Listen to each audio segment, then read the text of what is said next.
All right, everybody. So now we're looking at 9.2, and we're going to start off by getting our 9.1.1 resource page, which we see over here on the right side of my screen.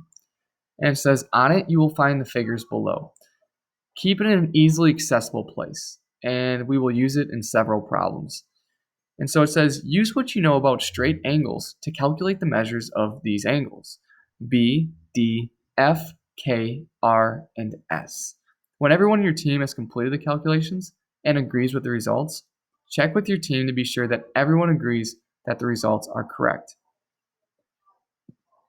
All right, so over here, I've got my angle A, angle B, and angle C, which are the first three that I need to find the measure of. I'm going to make this a little bit bigger so everybody can see it. Okay, so what I know about straight lines is that they add up to 180 degrees. Well, where do I see straight lines? I see a straight line going across here. I also see a straight line going across there. So if I grab my highlighter tool here, I know that angle A and angle B are going to add up to 180 degrees. So what equation could I set up so that I can find the missing angle measure? Well, I can start off my equation by adding it up to 180 degrees, and then I can just start plugging in what I know. Well, I know that angle A, which is 107 degrees, is our starting point, and we're going to add it with the measure of angle B. So how would this equation look if I inserted the variable angle B into my equation? Well, we'd have 107 degrees plus the measure of angle B equals 180. So how can I get measure of angle B by itself over on this left side of the equation? So that way it says the measure of angle B equals a number. Well, I need to get it by itself. In algebra, we need to subtract 107 from both sides of the equation. That's going to get the measure of angle B alone.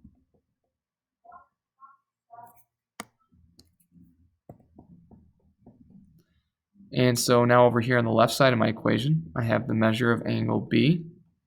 And on the right side of my equation, I have equals 73 degrees.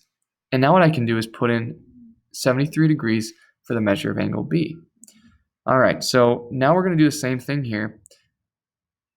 Knowing that angle B and angle C also add up to 180 degrees because it's a straight line, what would the measure of angle C be? See if you can create an equation to help you solve it algebraically. I'm going to put mine up at the top of my screen, but please pause the video and try it on your own first.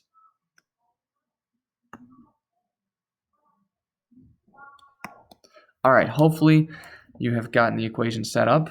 And here I'm going to use my starting point, 73 degrees, plus the measure of angle C equals 180 degrees, because again, it's a straight line.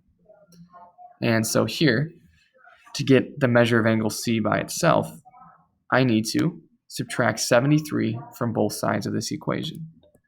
Minus 73 and minus 73. That leaves me with just the measure of angle C over here.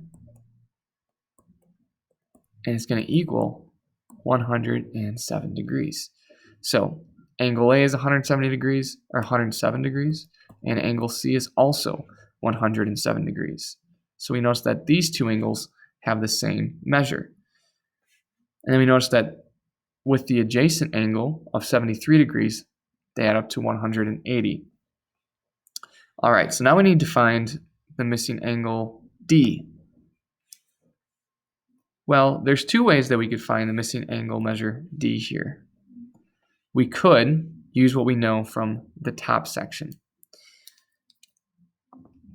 And what I mean by that is knowing that angle B is 73 degrees, angle C is 107 degrees, and this missing angle here would also be 73 degrees. What do we notice about how these four angles look compared to these four angles? We notice that B and E are the same, and from our activity at the beginning of this lesson, we know that angle A and angle D are also the same. So here we put in 107, and that makes sense, right? Because that means angle D and E are going to add up to 180 degrees as well. So it seems to me like these are just mirror images of each other. All right? These are 4 of the same angles as these 4 same angles.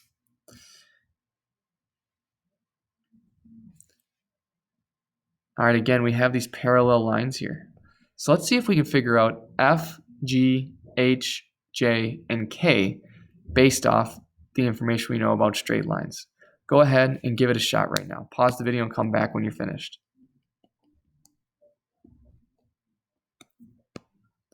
All right, let's hop right into it. So we know that straight lines add up to 180 degrees. So here, if we're looking at angle G, it tells us that it's 152 degrees.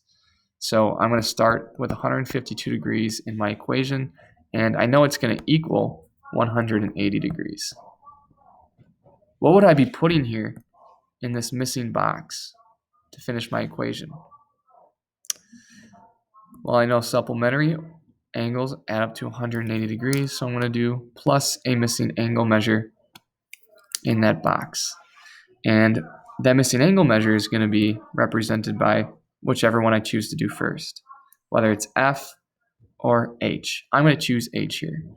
So to get H by itself, I'm going to have to do what first? What's my first step? Subtract by 152, right?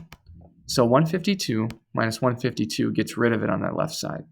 What I do to one side of the equation, I have to do to the other side of the equation. And so when I do 180 minus 152, what is that going to give me? Should be 28 degrees. So we have 28 degrees over here, and then we have H equals 28 degrees. And if we're looking at angle F, well, we'd have to do the same thing, right? Because again, G and F create a straight line. So that's also going to be 28 degrees. All right, hopefully we're starting to catch on to the patterns a little bit. And let's see, going over to our textbook, do we have to do any more problems here? Looks like we still got a few more here in figure 3. So we have to find the missing angle measures of R and S. Based on what you know about straight lines and what we've done in our last 2 problems,